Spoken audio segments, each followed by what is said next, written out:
Hello students, आज हम start करेंगे प्रोबेबिलिटी में एक्सरसाइज 13.1। इस एक्सरसाइज में जो टॉपिक होगा प्रोबेबिलिटी का, उसका नाम है conditional probability. Conditional probability.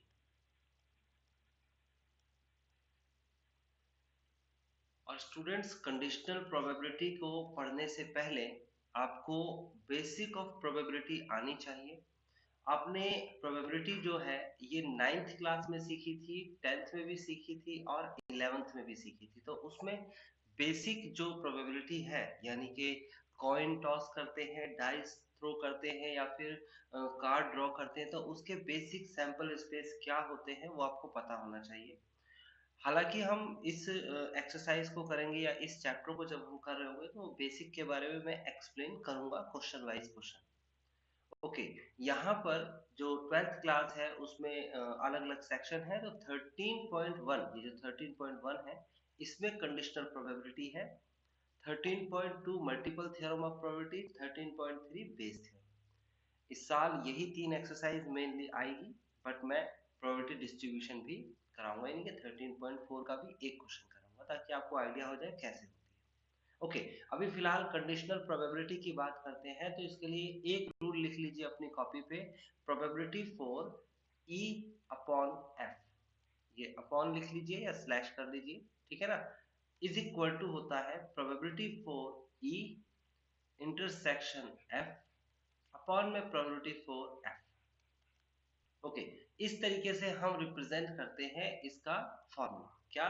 Probability for E upon F is equal to E intersection F upon में प्रोबेबिलिटी फॉर एफ। ये जो ई है, जो क्वेश्चन में फाइंड करना है, वो ई इधर लिखा जाएगा, और जो क्वेश्चन में गिवन है उसे नीचे लिखा जाएगा। आप इसे प्रोबेबिलिटी फॉर ई स्लैश करके भी एफ लिख सकते हो। ओके, इस तरीके से आप ऐसा भी लिख के दिखा सकते हो, है ना। और कई स्टूडेंट मतलब ऐसे कैजुअली लिख लेते हैं, ऐसे भी लिख लेते हैं, ठीक है। तो किसी भी तरीके से रिप्रेजेंट करो, बस आपको ध्यान रखना है जो आगे लिखा हुआ है, जो आगे है इसे हम फाइंड करेंगे, और जो पीछे लिखी हुई टर्म है उसे हम क्या करेंगे, गिवन है। तो ये फाइंड करेंगे और गिवन है, ये चीज थोड़ी समझ में नहीं आती। ये फाइंड क्या करेंगे और ये गिवन क्या है, ये समझ में नहीं आता। तो इसके लिए हम क्वेश्चंस में ही इसको, इसकी रेफरेंस क्वेश्चन में ढूंढेंगे, यानी कि क्वेश्चन के अकॉर्डिंग ही इसको समझने की करेंगे, ठीक है ना।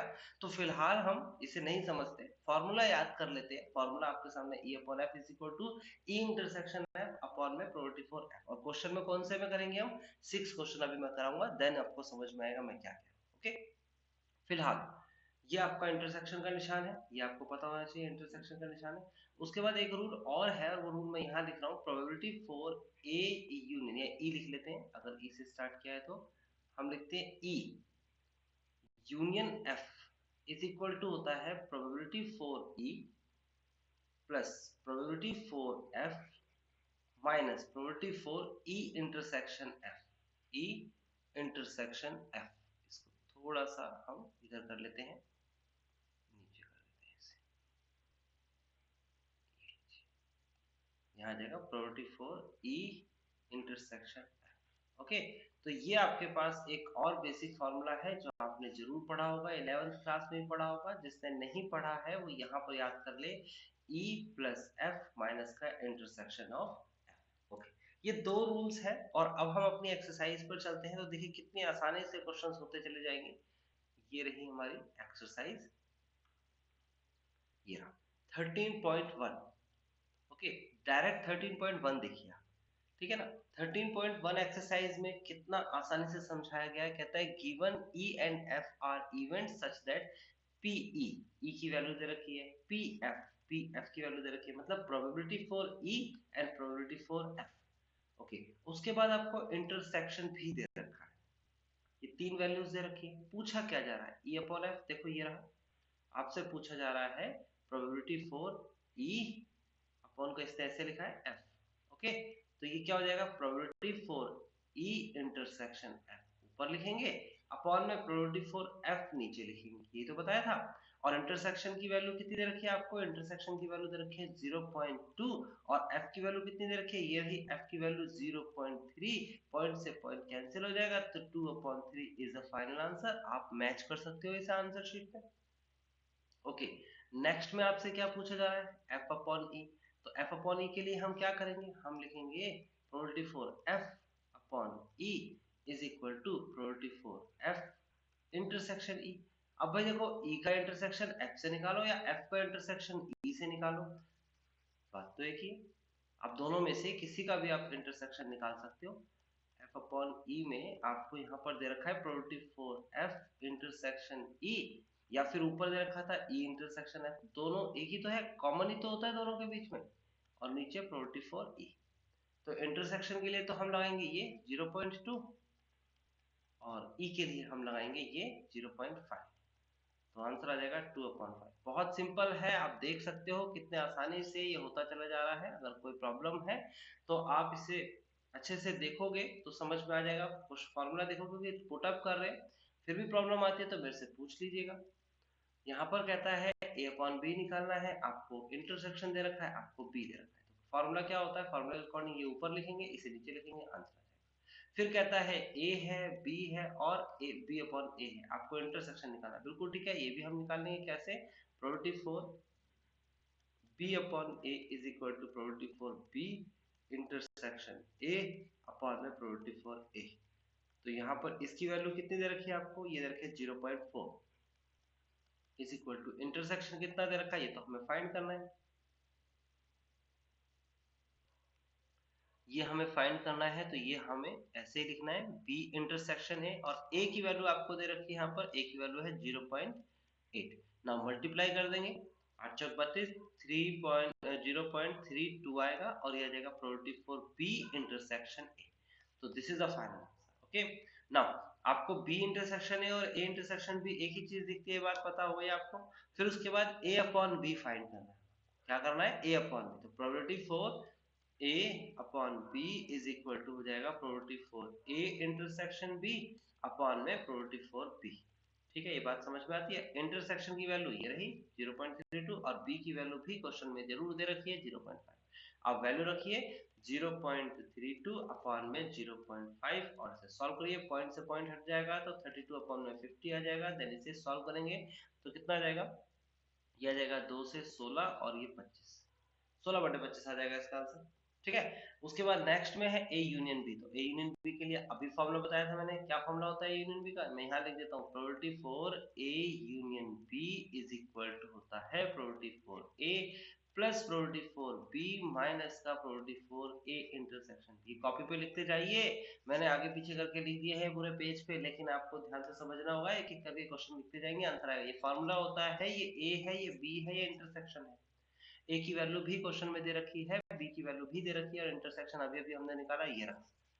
ओके, इसी तरीके से ए यूनियन बी आपको इवेल्युएट करना है, जबकि ये वैल्यू दे रखी है, क्या दे रखी है जरा वैल्यू देखिए बड़े गौर से, दे रखा है 2pa यानी कि 2 इंटू प्रोबेबिलिटी फॉर ए। देखो यहाँ पर मैं लिखने वाला हूँ इसे, ये क्वेश्चन नंबर है हमारे पास 4th, यहाँ दे रखा है 2 probability for A is equal to क्या दे रखा है, 2 प्रोबेबिलिटी फॉर ए 5 अपॉन में 13। और से देखोगे तो ये 2 डिवाइड में चला जाएगा तो प्रोबेबिलिटी फॉर ए कितना आ जाएगा, ये आ जाएगा 5 अपॉन में 26। इसी तरीके से प्रोबेबिलिटी फॉर बी दे रखा है आपको, क्या दे रखा है 5 अपॉन में 13। आप यहाँ देखेंगे, एकदम तसल्ली से देखेंगे, आपको समझ में आ जाएगा। ये देखिए 2 इंटू पी ए की वैल्यू भी 5/13 और पी बी की वैल्यू भी 5/13, तो मैंने वही लिखा है। अब आप देखेंगे तो ये आपके पास ए है, ये आपके पास बी है, और फाइंड क्या करना, और ए अपॉन में बी भी दे रखा है क्वेश्चन में, क्वेश्चन में ए अपॉन बी भी दे रखा है, यानी कि आप लिखेंगे यहाँ पर probability for A upon B, ऐसे लिख लो। ठीक है, तो ये आ जाएगा आपके पास 2/5। अब ये तीनों वैल्यूज आपको दे रखी है, आपको करना क्या है, आपको यूनियन निकालना है, यूनियन। तो यूनियन कैसे निकलेगा, पहले तो इंटरसेक्शन निकलेगा ए इंटरसेक्शन बी, और कौन से रूल से निकलेगा अब मैं आपको नहीं बताऊंगा, आपको खुद रूल लगाना है। ये वैल्यू दे रखी है और बी की वैल्यू भी दे रखी है, इन दोनों का इस्तेमाल करके इंटरसेक्शन निकालेगा। जब इंटरसेक्शन आ जाए तो फिर उसके बाद ये रूल लगेगा, ये आपके सामने रूल है, ये वाला रूल है ना, यूनियन के ए प्लस बी माइनस का इंटरसेक्शन, और फाइनली आपका आंसर आ जाएगा। ठीक है, तो चौथा क्वेश्चन भी आपसे हो गया। पांचवा क्वेश्चन भी आपको ही करना है क्योंकि ए दे रखा है, बी दे रखा है, यूनियन दे रखा है, तो फॉर्मूला यही लगेगा। ये जो आपके सामने इंटरसेक्शन, ये वाला इंटरसेक्शन फाइंड हो जाएगा। जब इंटरसेक्शन आ गया तो ए अपॉन बी और बी अपॉन, तो यहां तक की वैल्यूज आपको बड़े आसानी से समझ में आ गई। 5 तक के क्वेश्चंस आपको खुद करने, ये पांचवा क्वेश्चन है। छठा क्वेश्चन और छठे क्वेश्चन से मैं करा रहा हूँ, एक एक क्वेश्चन करा रहा हूँ आपको, इसलिए तसल्ली से देखिएगा। क्वेश्चन में कहता है, छठे क्वेश्चन से पहले ऊपर देखो एक लाइन लिखी हुई है, कहता है determine probability for E upon F, यानी कि ई और एफ अपॉन एफ की प्रोबेबिलिटी निकालिए। आपको कहता है एक्सरसाइज इज 6 to 9, यानी कि 6 से लेकर 9 क्वेश्चन में सब में पी अपॉन एफ ही निकालना है। ठीक है, आपको कहता है अ कॉइन इज टॉस्ड 3 टाइम्स, छठे क्वेश्चन की बात हो रही है, एक कॉइन 3 बार टॉस करते हैं, नंबर ऑफ सैंपल स्पेस 8 होंगे, कैसे होंगे वो मैं बताने वाला हूँ। उसके बाद पहला क्वेश्चन है E head on the third toss, F में कह रखा है head on the first 2 tosses. तो मैं एक एक करके सारे क्वेश्चंस कराने वाला हूं, आप तसल्ली से देखते जाओ और अपनी एनसीईआरटी को लेके बैठ जाओ। एनसीईआरटी में से क्वेश्चंस देखेंगे और करते चले जाएंगे, ठीक है। तो देखिए, कंडीशनल प्रोबेबिलिटी का ये बेसिक रूल हो गया, और अब हम एक्सरसाइज का क्वेश्चन नंबर 5th कर रहे हैं।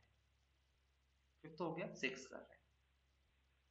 6 में क्या कहता है, coin is tossed 3 times, now some number of sample space is equal to क्या हो जाएंगे, अगर एक कॉइन को 3 बार टॉस करते हैं तो याद करिए क्या था नंबर ऑफ सैंपल स्पेस, पहले 2 बार टॉस कर लेते, head head, head tail, tail head और टेल टेल। कितने केसेस बने, 4 केसेस बने। एक कॉइन पर कितने सरफेस होते हैं, 2 सरफेस होते हैं, एक हेड वाला सरफेस होता है, एक टेल वाला सरफेस होता है, तो इसी हिसाब से इसे दोबारा लिख लेते हैं, head head, head tail, tail head और टेल टेल। यानी कि आपने एक कॉइन में जो 3 बार टॉस करना था उसकी जगह आपने 2 बार टॉस किया, और 2 बार टॉस करने को आपने याद कर लिया कि head head, head tail, tail head, tail tail. उसे 2 बार क्यों लिखा, क्योंकि एक कॉइन पर कितने सरफेस होते हैं, 2 सरफेस होते हैं। अब एक के साथ तो आप हेड लिखेंगे, ये आपने हेड लिख दिया, और दूसरे के साथ आप टेल लिखेंगे, ये आपने टेल लिख दिया। तो टोटल केसेस कितने बने, 8। ये वो केसेस हैं जो ना तो कभी कोई रिपीट हो रहा, एक केस दोबारा रिपीट नहीं हो रहा, और ना ही कभी कोई छूटा है, यानी कि ना तो कुछ छूटना चाहिए और ना ही कुछ रिपीट होना चाहिए, ये बात याद रखिएगा। ओके, ये 8 केस हो गए अगर 3 कॉइन टॉस करते हैं। अब हम चलते हैं क्वेश्चन के अकॉर्डिंग, लिखेंगे अकॉर्डिंग टू क्वेश्चन, इसने कहा है कि ई जो है, ई हमने प्रोबेबिलिटी लिख दिया डायरेक्ट, ई जो है वो क्या है, हेड ऑन 3 टॉस, तो तीसरे टॉस पर हेड। तो देखो जरा तीसरे टॉस पर हेड कितनी बार आ रहा है, 1 2 3 और 4, तीसरे टॉस पर हेड आने के चांसेस तो यहाँ 4 है। तो आप लिखेंगे head head head, head tail, head tail, head head और टेल टेल हेड। तो केसेस कितने बने, 4, यानी 4/8 is the probability of P E, है ना। उसके बाद प्रोबेबिलिटी फॉर एफ, एफ की प्रोबेबिलिटी के लिए इन्हें क्या बोला है, इसने बोला है हेड ऑन फर्स्ट 2 टॉसेस, है ना। एनसीईआरटी जरूर साथ रखिए, हेड ऑन फर्स्ट 2 टॉसेस, देखो पहले 2 टॉस पर हेड आना चाहिए। तो कितने केस है ऐसे, ऐसे केसेस 2 दिख रहे हैं मुझे, तो मैं लिखूंगा हेड हेड हेड, उसके बाद हेड हेड टेल। तो 2 केसेस हैं तो लिखेंगे 2/8। उसके बाद आपको निकालना है probability for E intersection F. तो ई इंटरसेक्शन एफ क्या होता है, जो दोनों में कॉमन है। तो आप गौर से देख सकते हो दोनों में कॉमन ये कंडीशन है, जिसमें कि फर्स्ट 2 टॉसेस पे क्या आना चाहिए, हेड आना चाहिए, और लास्ट वाले टॉसेस पर क्या है, आपको हेड दे रखा है थर्ड पे। तो क्या हो जाएगा इसका केस, हेड हेड हेड, यानी कि 1/8। समझ में आया आपको कैसे करना है। अब सीधा सीधा एक फॉर्मूला लगा देते हैं, और फॉर्मूला क्या है हमारे पास, यहां लिख देता हूं मैं फॉर्मूला, ये रहा फॉर्मूला। प्रोबेबिलिटी फॉर, यहां आ जाएगा ई अपॉन एफ, इसने बोला है यही निकालना है, तो probability for E intersection F upon में प्रोबेबिलिटी फॉर एफ। ठीक है, तो इंटरसेक्शन भी दे रखा है, एफ भी दे रखा है, आप सीधा सीधा आंसर निकाल देंगे और ये आंसर खत्म हो जाएगा, ये क्वेश्चन फिनिश। तो ये आ जाएगा आपके, यहाँ पर लिख देता हूँ probability for E upon F is equal to 1/8 intersection है, अपॉन में एफ की वैल्यू 2/8 है। सॉल्व करेंगे तो 1/2 is the final answer. Okay, तो बात समझ में आ गई आपको। ये फर्स्ट पार्ट था इसका, ये फर्स्ट पार्ट है। फर्स्ट पार्ट कैसे हुआ समझ में आया। इसी तरीके से हम सेकंड पार्ट भी करेंगे। देखिए सेकंड पार्ट है, सबसे पहले मैं लिख देता हूं क्या, नंबर ऑफ सैंपल स्पेस, ताकि आपको आसानी हो देखने में और समझने में। ये है हेड हेड, देखो 2 कॉइन टॉस करनी है, उसके साथ हेड लिख देना है। फिर head tail, head tail, head tail head, फिर उसके बाद टेल हेड, उसके बाद tail head head, then tail tail head, ऐसे ही head head tail, head tail tail, tail head tail और टेल, है ना। एक पैटर्न के साथ चलोगे तो समझ में आ जाएगा। 8 केसेस में।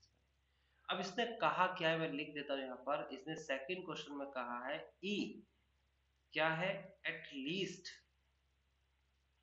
At least 2 head, at least 2 heads. और एफ बोला है इसने, एफ के बारे में बोला है at most, at most 2 head, 2 heads. तो यानी कि ई और एफ के बारे में आपको पता चल गया है। अब आपको करना क्या है, प्रोबेबिलिटी निकालनी है ई की। तो ई की प्रोबेबिलिटी कैसे निकलेगी, एटलीस्ट 2 हेड, कम से कम, एटलीस्ट मतलब कम से कम 2 हेड तो आने ही चाहिए। 2 से ज्यादा भी आ सकते हैं। तो देखो यहाँ पर आपके सामने 2 हेड है, यहाँ पर भी आपके सामने 2 हेड है, यहाँ पर भी आपके सामने 2 हेड है। तो 2 हेड आने के 3 केसेस, और 2 से ज्यादा भी आ सकते हैं। तो यानी कि यहाँ पर आपके सामने 2 से ज्यादा यानी 3 हेड है। तो केसेस कितने बने, केसेस बने आपको लिखने पड़ेंगे। यहाँ लिख दीजिए आप, head head tail, head tail head, उसके बाद टेल हेड हेड, उसके बाद हेड हेड हेड। तो केसेस कितने बने, 4 बने। अपॉन में कितना आया, 8। पहले खुद से करेंगे ये क्वेश्चंस, जब आपसे नहीं हो रहे होंगे तब मेरे इस वीडियो को देखिएगा। यानी पहला आपने इंट्रोडक्शन देखा, पहला क्वेश्चन देखा, अब दूसरा और तीसरा खुद से करिए। और इस वाले सेक्शन को आप स्किप कर दीजिए जो मैंने कराया है, बस आंसर मैच हो जाना चाहिए आपका। और अगर आपसे आंसर मैच नहीं हो रहा है तब मेरे इस वीडियो को जरूर देखिएगा। प्रोबेबिलिटी फॉर एफ का मतलब क्या है, प्रोबेबिलिटी फॉर एफ का मतलब है at most 2 heads. At most 2 head का मतलब ज्यादा से ज्यादा 2 हेड होने चाहिए। ज्यादा से ज्यादा 2 हेड के कितने केसेस, तो हम देखते हैं ज्यादा से ज्यादा 2 हेड, ज्यादा से ज्यादा 2 मतलब 2 या 2 से कम। तो देखो 2 वाले केस को देख लेते हैं पहले। 2 वाले केस को देखें तो ये है 2 वाले केसेस 3, और उससे कम एक केसेस वाले देख लेते हैं। तो एक केस वाला कितना, एक हेड होना चाहिए। एक हेड तो ये रहा, एक हेड ये रहा, ये मैंने गलती से लिख दिया है ना। तो इसको हम रिमूव करते और इसको लिखते हैं टेल हेड। ओके, यहाँ पर टेल हेड। ओके, तो यहाँ पर कितना हो जाएगा, ये एक केस ये बन गया। तो कितने केस बने भाई, देखो मैंने सर्कल लगाया है। तो 2 हेड वाले केस भी है, एक हेड वाले केस भी है, एक हेड जिसमें हेड एक है, और ऐसे भी केसेस है जिसमें कोई हेड नहीं है। तो एटमोस्ट 2 का मतलब क्या, एटमोस्ट 2 का मतलब ज्यादा से ज्यादा 2 हेड होने चाहिए। एक भी हो सकता है और 0 भी हो सकता है। यानी कि हो सकता है कि 2 हेड हो सकता है 1 हेड हो, और हो सकता है एक भी हेड ना हो। तो ऐसे केस बने 7, head tail head, tail head head, head head tail, 2 case है भाई, है ना, 2 हेड वाले। उसके बाद head tail tail, tail head tail, और टेल टेल हेड, ये एक हेड वाला केस हो गया। और head head, sorry tail tail tail, ये कोई भी हेड नहीं होने वाला केस हो गया। तो केस कितने बने, 7, अपॉन में कितना, 8, क्योंकि प्रोबेबिलिटी निकालना है।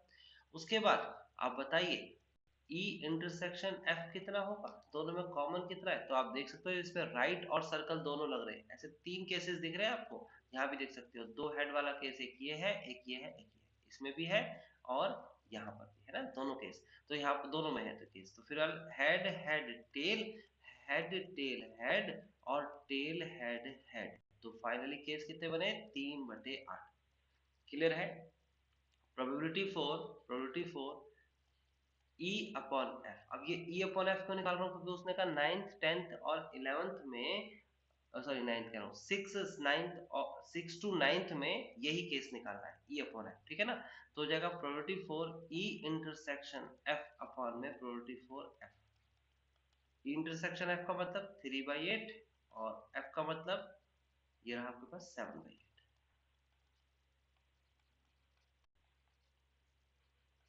ये आपका फाइनल आंसर आ गया।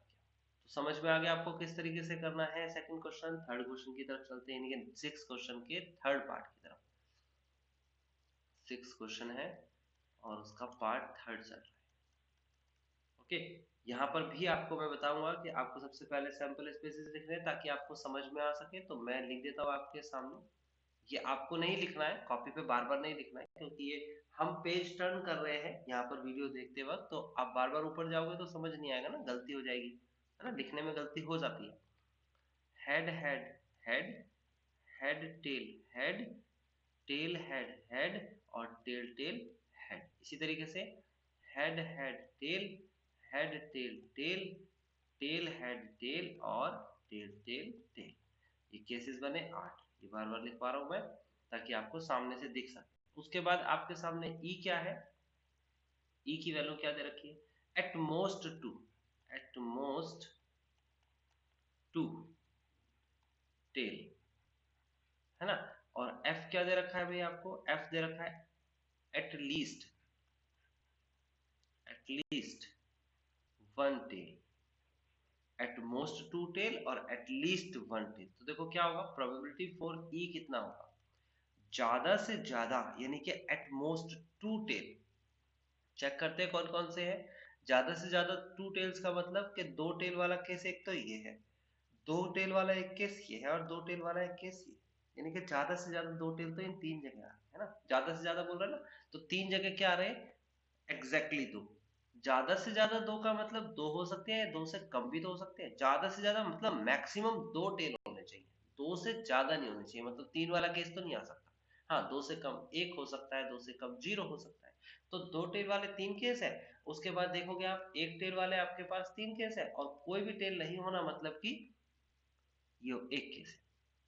तो आपके पास आ जाएगा ज्यादा से ज्यादा दो टेल मतलब टेल टेल हेड, उसके बाद tail head tail and then head tail tail. तीन केस तो ये हो गए।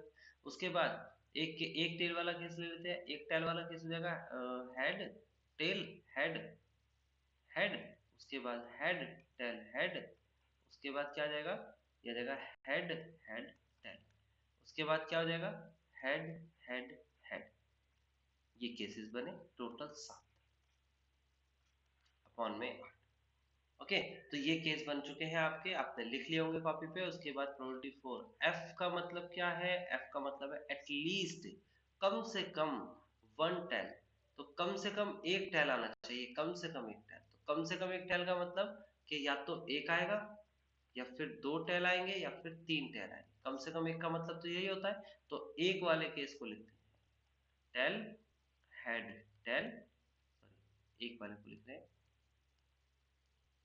तो टेल हेड हेड, उसके बाद हेड टेल हेड, उसके बाद हेड हेड टेल। एक टेल वाला केस तो ये हो गया। उसके बाद दो टेल वाला केस लिखेंगे, टेल टेल हेड, उसके बाद tail head tail and then head tail tail. और उसके बाद तीन टेल वाला केस लिखेंगे तो टेल टेल टेल। तो केस कितने बने, 7 अपॉन में 8 प्रोबेबिलिटी बन गई। उसके बाद probability for E intersection F. अब जरा ढूंढते हैं ई इंटरसेक्शन एफ क्या होगा। तो देखो गौर से आपको समझ में आ जाएगा कि दो टेल और एक हेड यहाँ पर भी है और यहाँ पर भी है। यहाँ पर देखिए टेल हेड टेल है, यहाँ पर भी टेल हेड टेल है। यहाँ पर देखिए हेड टेल टेल है, यहाँ पर भी हेड टेल टेल है। और उसके बाद कोई केस मुझे नहीं दिख रहा है, दिख रहा है बिल्कुल, टेल हेड हेड भी है, टेल हेड हेड भी, इसके बाद हेड टेल हेड भी है, टेल हेड ये रहा, इसके बाद हेड हेड टेल भी है। तो आपको समझ में आता है कितनी चीजें कॉमन है, आपके पास 7 कॉमन एलिमेंट्स मिलते हैं। Tail tail head, tail head tail, उसके बाद head tail tail, then tail head head, head tail head और हेड हेड टेल। कॉपी पे अच्छे से कर लीजिएगा, 6/8। उसके बाद फॉर्मूला हम देख लेते हैं। तो फॉर्मूला क्या है, probability for E slash F, है ना, ई अपॉन एफ कह सकते हो आप इसे, इज इक्वल टू होता है probability for E intersection F upon में प्रोबेबिलिटी फॉर एफ इंटरसेक्शन की वैल्यू 6 अपॉन 8 है, एफ की वैल्यू 7 अपॉन 8 है, आंसर रहेगा 6 अपॉन 7। तो गाइज समझ में आ गया आपको 6 क्वेश्चन के तीनों पार्ट्स कैसे करने हैं। थोड़ा कंफ्यूजन होती है स्टूडेंट को एटलीस्ट और एटमोस्ट में, तो मैंने यहाँ थोड़ा सा क्लियर किया है। नहीं समझ में आए तो एक बार पूछ लेना, क्लियर हो जाएगा आपको। 7th क्वेश्चन के पास चलते हैं। 7th क्वेश्चन में क्या कहा गया है देख लेते हैं एक बार। देखिए ये आपके सामने 7 क्वेश्चन है, ये रहा। क्वेश्चन में कहता है आपसे two coins are tossed once, दो कॉइन टॉस करते हैं एक बार तो नंबर ऑफ सैंपल स्पेस 4 होंगे। कहता है ई का मतलब 10 appears on the coin, one coin, and F appear one coin shows head. दोनों में क्या कहा गया है, कैसे निकालना है पहले फाइंड कर लेते हैं फिर पता लगेगा, ठीक है ना। तो देखिए हम लिखेंगे यहाँ पर सबसे पहले number of sample space if two coins are tossed head head, head tail, और उसके बाद टेल हेड और टेल टेल। 4 केसेस बन गए, बिल्कुल ठीक है, 4 केसेस है, समझ में आता है। फर्स्ट पार्ट में क्या कहा गया है, मैं यहाँ लिखूंगा इसने क्या दिया है, इसने दिया है ई, ई, ई को क्या लिखा है, tail appears, tail appears on one coin, है ना। और एफ में क्या बोला है इसने, एफ में बोला है one coin shows tail. Okay, ये आपसे कहा गया है क्वेश्चन। तो आपको करना क्या है इसमें, सिंपली आपको लिखना है प्रोबेबिलिटी फॉर ई। कहता है tail appears on one coin, किसी भी एक कॉइन पर टेल आया यानी कि हेड टेल और टेल हेड, इसके अकॉर्डिंग तो यही केस बने दो, तो 2/4 इज द प्रोबेबिलिटी। फिर उसके बाद एफ में बोलता है आपसे ये कि वन कॉइन शोज टेल, इसी बात को दोबारा बोल दिया इसने, एक कॉइन पर टेल आया यानी कि हेड टेल और टेल हेड, यानी कि 2/4 इज द प्रोबेबिलिटी।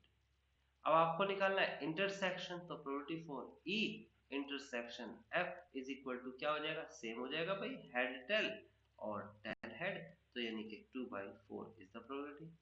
आपको फॉर्मूला पता होना चाहिए ई स्लैश एफ, और ई एफ क्यों निकाल रहे हैं, क्योंकि इसने कहा था छठे क्वेश्चन से 9वें क्वेश्चन तक आपको यही निकालना है। तो आपका फॉर्मूला क्या हो जाएगा यहाँ पर, ई इंटरसेक्शन एफ अपॉन में एफ।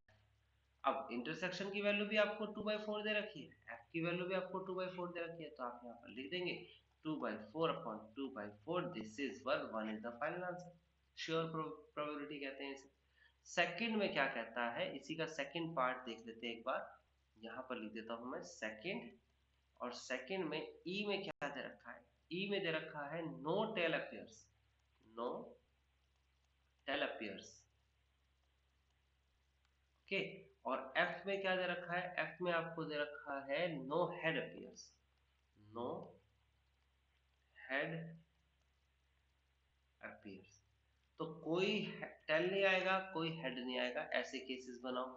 तो आप लिखेंगे सर कोई हेड नहीं आएगा और कोई टेल नहीं आएगा, तो ई की प्रोबेबिलिटी होगी कोई टेल नहीं आएगा मतलब कि हेड ही हेड आएगा सर, तो केस बना ये 1/4। और कोई टेल नहीं आएगा, नो हेड अपीयर, पहले तो क्या कहा था, टेल नहीं आएगा तो हेड आएगा, और हेड नहीं आएगा तो टेल टेल आएगा, यानी कि एफ, लिख दीजिए आप एफ इज इक्वल टू कितना दे रखा है, टेल टेल 1/4। अब आपको इंटरसेक्शन निकालना है, तो probability for E intersection F is equal to कितना हो जाएगा भाई, जीरो हो जाएगा, कुछ है ही नहीं, प्रोबेबिलिटी में तो जीरो आएगा ना, इन दोनों के बीच में कुछ कॉमन ही नहीं आ रहा। तो इसका मतलब क्या हो गया, इसका मतलब हो गया कि आपका probability for E slash F is equal to intersection यानी कि जीरो अपॉन में एफ यानी कि 1/4, this is zero is the final answer. तो दो आंसर्स आ गए आपके सामने, फर्स्ट का आंसर आ गया 1 और सेकंड का आंसर आ गया 0। आप समझ सकते हो किस तरीके से किया। अब चलते हैं हम नेक्स्ट के पास। नेक्स्ट जो है हमारे पास क्वेश्चन नंबर 8 है। तो 8th क्वेश्चन में क्या करना है ये देखिए, कहता है अ डाई इज थ्रोन 3 टाइम्स, एक डाई को 3 बार टॉस किया गया, 3 बार टॉस किया गया, याद रखना। एक डाई को एक बार टॉस करते हैं तो 6 सैंपल स्पेस, 2 बार टॉस करते हैं तो 36, 3 बार टॉस करते हैं तो 216 होते हैं, 216 याद रखना। कैसे होगा अभी बताता हूँ मैं आपको। कहता है 4 appears on the third toss, ऐसे केसेस बनाओ जिसमें 4 जो है तीसरे वाले टॉस पे आना चाहिए। And 6 and 5 appears on respectively on the first process। इसको याद कर लीजिए क्या है लिखा हुआ, एनसीईआरटी में आप देख भी रहे होंगे। अब हम अपने क्वेश्चन पे आ जाते हैं। क्या कहता है देखिए क्वेश्चन में, यहाँ पर कहा गया है, क्वेश्चन है हमारे सामने, और कौन सा क्वेश्चन है, क्वेश्चन है हमारे सामने 8th। ओके, और 8th क्वेश्चन में कहता है एक डाई को 3 बार टॉस किया गया है तो number of sample space is equal to 6 की पावर 3। फॉर्मूला होता है, ठीक है ना, number of sample space die के केस में 6 की पावर 3, 3 बार टॉस किया तो 3, 2 बार टॉस किया जाता तो 2, तो केसेस बनेंगे 216। ओके, अब 216 केसेस में आपसे कहता है आपको प्रोबेबिलिटी निकालनी है ई की, और ई का मतलब तीसरी डाई पर क्या निकालना है, क्या होना चाहिए, तीसरी डाई पर 4 होना चाहिए। तो देखो आपको तीसरी डाई पर 4 फिक्स कर दिया, तो आपको क्या करना है, आपको पहली दो डाइस देखनी है। पहली दो डाइस पे 1 1 हो सकता है, अगर 1 1 होगा तो इसका मतलब हम ये कहेंगे कि तीसरे पर 4 लिख सकते हैं, 1 1 4। ऐसे ही 1 2 हो सकता है, ऐसे ही 1 3 हो सकता है, इसी तरीके से 1 4 है, इसी तरीके से 1 5 है, इसी तरीके से 1 6 है। देखो मैं कर क्या रहा हूँ, दो डाइस को टॉस कर रहा हूँ, दो डाइस का टॉस करना तो आपने सीख ही लिया। लास्ट में बस आपको 4 लिख देना है, हर किसी के लास्ट में आपको 4 लिख देना है। तो ये तीसरी डाइस पर 4 आ गए। उसके बाद अगर मैं कहूँ 1 2 1 1 की जगह 2 1 आ गया, 2 1 4, फिर उसके बाद 2 2 4, देन 2 3 4, देन 2 2 4, 2 3 के बाद 2 5 4, उसके बाद क्या है 2 6 4, 2 1 2 2 2 3 2 4 आएगा ना, सॉरी 2 4 4, या जगह 2 4 4, देन 2 5 4, देन 2 6 4। इसी तरीके से 3 वाली लाइन लिखेंगे 3 1 4, उसके बाद 3 2 4 एंड सो ऑन टू। इसी तरीके से 4 1 4, और उसके बाद 5 1 4 एंड लास्ट में 6 1 4 से लेकर आप लिखते चले जाएंगे 6 6 4 तक। तो देखो कितने केसेस बने, आप केसेस गिनो, 36 केसेस बने जिनके लास्ट में 4 आ रहा है। तो ऐसी प्रोबेबिलिटी कितनी हुई, यहाँ पर लिख देंगे probability 4, E is equal to 36 upon में 216। ओके, अब F की बात कर लेते हैं। कहता है 6 और 5 जो है पहले दो टॉसेस पे आ रहा है, तो प्रोबेबिलिटी फॉर F क्या होगा, वो ये होगा कि पहले आ गया आपके पास 6, दूसरे पे आ गया 5, 6 और 5 पहले दूसरे पे आएगा, तो तीसरे पर 1 भी आ सकता है, 6 5 2 भी आ सकता है, 6 5 3 भी आ सकता है, 6 5 4 भी आ सकता है, 6 5 5 भी आ सकता है, एंड 6 5 6 भी आ सकता है। तो केसेस कितने बने भाई, प्रोबेबिलिटी फॉर एफ के केसेस कितने बने, वो बने आपके पास 6 बटे में 216। Total number of sample space ऊपर आ जाएगा। अब ये तो दो केसेस बन गए, आपको समझ में भी आ गया। अब करते हैं इंटरसेक्शन की बात। इंटरसेक्शन क्या कहता है, जरा ध्यान से समझिएगा। इंटरसेक्शन कहता है कि इंटरसेक्शन की ऐसा आप केस बताइए जिसमें पहली दूसरी डाई पर 6 और 5 आ रहे हैं, ये देखिए ये रहा, और लास्ट वाले पर 4 आ रहा हो, थर्ड डाई पर 4 आ रहा हो, ये रहा वो केस। ऐसा सिर्फ एक ही केस है, इकलौता केस दिख रहा है जिसमें पहले दो पर 6 5 और लास्ट वाली डाई पर क्या आएगा, तीसरी डाई पर मतलब 4। तो ऐसा सिर्फ एक ही केस है, यानी कि 6 5 और 4, सिर्फ इकलौता केस। तो इकलौता केस 1 बटे 216। अब बस आपको रूल लगा देना है, और रूल क्या है, probability for E slash F is equal to probability for E intersection F upon में probability for F is equal to, ये क्या हो जाएगा, ये आपके सामने हो जाएगा 1 अपॉन 216 अपॉन में F की वैल्यू कितनी रखी, 6 अपॉन में 216। सॉल्व करेंगे 216 से कट जाएगा, 1 upon 6 is the final answer. तो आपको समझ में आ गया किस तरीके से क्वेश्चन नंबर 8 किया जाए। अब क्वेश्चन नंबर 9 पे चलते हैं। क्वेश्चन नंबर 9 में क्या कहा गया है देखिए, ये है क्वेश्चन नंबर 9। तो क्वेश्चन नंबर 9 में आपसे कहता है, ये यहाँ पर क्या कहता है आपसे क्वेश्चन नंबर 9 में, कहता है mother father and son line up at random, यानी कि एक लाइन से खड़े हैं। यहाँ पर मदर है, यहाँ पर फादर है और यहाँ पर सन है।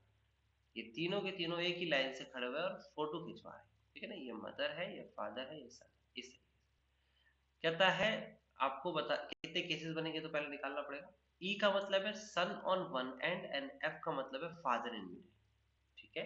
ई का मतलब son on one and and F का मतलब फादर इन मिडिल। और निकालना क्या है, फाइंड क्या करना है, तो नोवा क्वेश्चन है ना। तो मैंने बताया था आपको नोवा क्वेश्चन है, तो यहाँ पर क्या लिखा हुआ है देखो, यहाँ गौर से देखेंगे आप तो समझ में आएगा।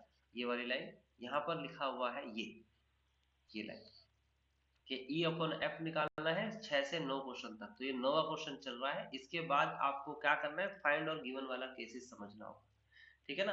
पहले ये समझ लेते हैं, फिर फाइंड क्या है और गिवन क्या है वो समझ लेते हैं। जैसे मैंने बताया था कि इंट्रोडक्शन नहीं बताया मैंने, इसका सीधा फॉर्मूला बताया, उससे रिलेटेड ये सारे क्वेश्चंस कराए। उसके बाद आपको फिर से छठे क्वेश्चन के पास लेके चलूंगा और समझाऊंगा कि किस तरीके से हम गिवन और फाइंड को देखते हैं, ठीक है। चलिए फिलहाल तो ये क्वेश्चन को आगे बढ़ाते हैं। ये 9th क्वेश्चन जो दे रखा है, इसमें आपको नंबर ऑफ सैंपल स्पेस निकालना है, तो कितने केसेस बन सकते हैं देखिए। आप ऐसा करिए, दो को एक फिक्स पॉइंट पर रखिए और एक को स्टेशनरी रखिए। कैसे, देखिए मदर फादर और सन, एक तो केस ये हो सकता है, मदर को फिक्स कर लीजिए, मदर सन फादर, दूसरा केस ये हो सकता है। इन दोनों केसेस में देखिए अलग अलग फोटो खींची जा रही है। मदर को आपने यहाँ पर फिक्स कर दिया। उसके बाद फादर मदर एंड सन, पहली पोजीशन पे फादर को फिक्स कर दिया। उसके बाद आगे बढ़ेंगे तो यहाँ पर लिखेंगे फादर सन एंड मदर, यहाँ पर भी फादर को ही फिक्स किया है। दो केसेस ही बन सकते हैं, तो मदर सन हो सकते हैं या सन मदर हो सकते हैं। तीसरा केस, पांचवें केस में चले तो सन को फिक्स कर लेते हैं, सन मदर एंड फादर। पहले नंबर पे सन को फिक्स कर लिया, अभी तक कहीं पर नहीं हुआ था ऐसा। फिर सन फादर एंड मदर, यहाँ पर अब की बार सन को फिक्स करा और इसे रिप्लेस कर दिया। तो केस कितने बने, 6। समझ लीजिए कैसे किया। दो बार मैंने मदर को फिक्स कर दिया, तो देखो फादर सन और सन फादर दो ही केस बन सकते हैं, तीसरा कोई बन नहीं सकता। फिर फादर को फिक्स किया, फिर सन को फिक्स किया। एक जगह पर फिक्स करो, दूसरे को आप स्टेशनरी यानी कि मूव करो, है ना। ये तरीका सबसे बेस्ट होता है। उसके बाद प्रोबेबिलिटी 4 ई के लिए क्या कहता है। ई के केस में मैं पढ़ के बता रहा हूँ कि सन ऑन वन एंड, एक एंड पर सन होना चाहिए। तो ऐसे कितने हैं केसेस देखो, यहाँ पर एक केस तो ये दे रखा है, सन एक एंड पर है यानी कि ये रहा। उसके बाद दूसरा केस ये रहा, तीसरा केस ये रहा और चौथा केस ये रहा। 4 केसेस है जिसमें सन वन एंड पे है ना। कौन सा एंड ये नहीं बताया, लेकिन वन एंड बताया। क्या, मदर फादर सन, और उसके बाद दूसरा केस है फादर मदर सन, और तीसरा केस है सन मदर फादर, और उसके बाद सन फादर मदर। ये केसेस बने 4 अपॉन में 6। प्रोबेबिलिटी 4 एफ का मतलब क्या है, एफ का मतलब है कि आपको कहता है यहाँ पर एफ में father in middle. Father in middle कितने केसेस में है भाई, ये रहा एक फादर इन मिडिल और फादर इन मिडिल एक ये रहा, ठीक है ना। दो केस दिख रहे हैं मुझे, तो यहाँ लिखूंगा mother father son and son father mother. अगर फादर मिडिल में है, इसका मतलब क्या हो गया कि सन तो वन एंड पे ही होगा, तो इसका मतलब इंटरसेक्शन क्या हो गया, ई इंटरसेक्शन एफ। तो दोनों के दोनों केसेस देखो, सन एक एंड पे है, फादर मिडिल पे है। सन एक एंड पे है, फादर मिडिल पे है, तो इसका मतलब mother father son, son father and mother. तो 2/6 है ना। तो आपको क्या करना है, सीधा सीधा आपको कुछ दिमाग लगाना ही नहीं इसके आगे। E slash F is equal to कितना हो जाएगा, probability 4 E intersection F upon में प्रोबेबिलिटी 4 एफ। इंटरसेक्शन 2/6 और एफ का मतलब 2/6, ओके। तो कितना हो जाएगा यहाँ पर 1। 1 is the final answer of 9th question. तो 9th क्वेश्चन भी आपसे हो गया, आपको समझ में आ गया किस तरीके से करना है, ठीक है ना। अब इसके बाद के जो क्वेश्चंस हैं, यानी कि 10th, तो 10 से लेकर जो कितने भी क्वेश्चन दे रखे हैं, उसमें ये नहीं कह रहा कि ई अपॉन एफ निकालना है या एफ अपॉन ई निकालना है, या ई और एफ है ही क्या चीज, ये चीज दे ही नहीं है इसमें ना। तो क्या करना है, तो मैं आपको यहाँ पर बता देता हूँ कि ये क्वेश्चन अगर 1 मार्क में आता है, याद रखिएगा, तो कैसे करना है, 1 नंबर का है ना। और वैसे पूरा पैटर्न तो मैंने बता ही दिया है। तो हम वापस चलते हैं और जैसा मैंने कहा था कि छठे क्वेश्चन से हम स्टार्ट करते हैं। छठे क्वेश्चन में क्या दे रखा है, इसको समझने की कोशिश करते हैं और फिर इस कंडीशनल प्रोबेबिलिटी को हम समझ चुके होंगे, है ना। देखिए, इसने कहा है कि 3 कॉइन टॉस करते हैं। चलो पहले 3 कॉइन टॉस कर देते हैं। नंबर ऑफ सैंपल स्पेस होता है head head head, head tail head, tail head head और टेल टेल हेड। फिर उसके बाद head head tail, head tail tail, tail head tail and tail tail tail. 3 coin toss करनी है। फिर कहता है कि ई को फाइंड करना है, ऊपर वाले को फाइंड करना है और एफ को गिवन है। देखो मैंने कहा था probability for E upon F, तो मैंने कहा ई को तो फाइंड करना है, वो ऊपर लिखते हैं और एफ मतलब गिवन है, वो नीचे लिखते हैं। तो गिवन क्या है? एफ गिवन है, तो गिवन ये है। तो पहले इसी को लेंगे ना, जो चीज हमारे पास है।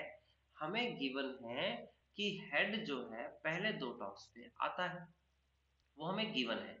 हमें गिवन है, ये बात हमें पहले से ही पता है कि पहले दो टॉस पे हेड आना चाहिए, head on first two toss. तो हेड हेड, हेड हो सकता है या फिर हेड हेड टेल हो सकता है। ये बात हमें गिवन है पहले से। मैंने कहा नीचे वाली संख्या गिवन होती है, तो इन्हें पूछा ही ये पर एफ है, तो इनके नीचे गिवन है।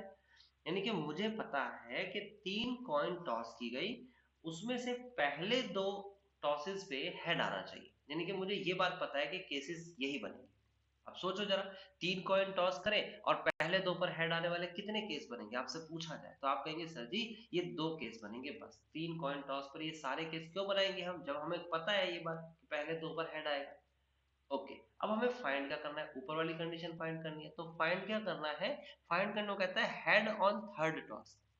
थर्ड वाले टॉस पर हेड आना चाहिए। भाई सीधी सी बात है, ये बातें तो हमें पता ही है, सैंपल स्पेस ही है और थर्ड टॉस पर हेड आए इसकी प्रोबेबिलिटी कितनी है? ऐसा तो एक ही केस बन रहा है आउट ऑफ दीज टू, तो प्रोबेबिलिटी आ जाएगा E upon F is equal to 1/2।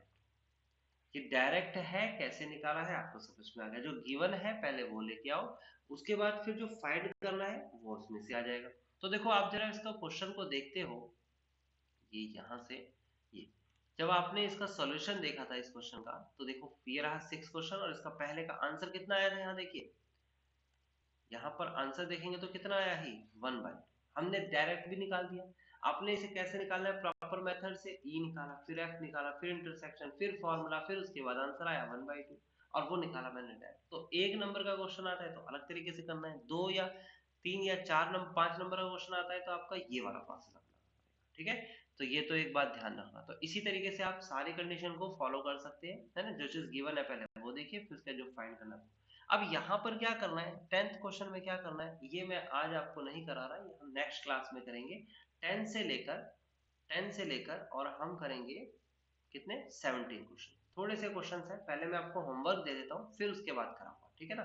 पहले आपको होमवर्क दे रहा हूँ आज की क्लास का, फिर आप मेरे से डाउट्स पूछेंगे, देन मैं आपको टोटल सारे क्वेश्चंस कराऊंगा तो आपके डाउट्स भी क्लियर हो जाएंगे, ठीक है ना। ये तरीका ज्यादा बेटर है। तो इसमें क्या कहता है, कहता है a black and a red die are rolled. तो दो डाइस रोल करते हैं तो नंबर ऑफ सैंपल स्पेस कितने हो जाएंगे? 36 हो जाएंगे। कहता है फाइंड, देखो फाइंड क्या करना है, conditional probability of obtaining some greater than 9। यानी कि जो जोड़ है ना वो 9 से बड़ा होना चाहिए। देखो दो डाइस पर सबसे छोटा जोड़ होता है 2, है ना, और सबसे बड़ा जोड़ होता है 12। आपको 9 से बड़ा चाहिए। देखो एक और एक 2 होता है, 6 और 6 12, तो इसके बीच में बहुत सारे सम होते हैं, सम इन दोनों का जोड़, है ना। तो यहाँ पर आपसे कहता है 9 से बड़ा, 9 से बड़ा 10 हो सकता है, 11 हो सकता है, 12, तीन केसेस हो सकते हैं। ये चीज आपको फाइंड करनी है। तो जो चीज फाइंड करनी है उसको लेट कर लीजिएगा। आप लिखिए let sum greater than greater than 9 is equal to E. आपने सम ग्रेटर देन 9 को ई कर कह दिया। क्यों कह दिया ई? क्योंकि ये फाइंड कर रहा है। और क्वेश्चन में क्या कहा है, कहता है given that the black dye result इन 5। तो गिवन है हमें, उसे यहां लिखना है ब्लैक डाई रिजल्ट, रिजल्टेड, कहता है resulted in a 5।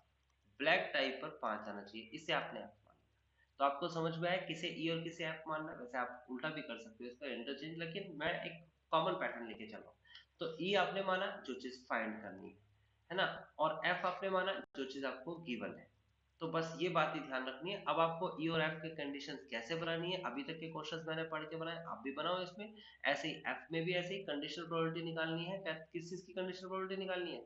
Obtaining some is 8, तो सम 8 की निकालनी है, तो इसका मतलब इसे ई मान लीजिएगा, sum is 8 is equal to E. Let करना पड़ेगा।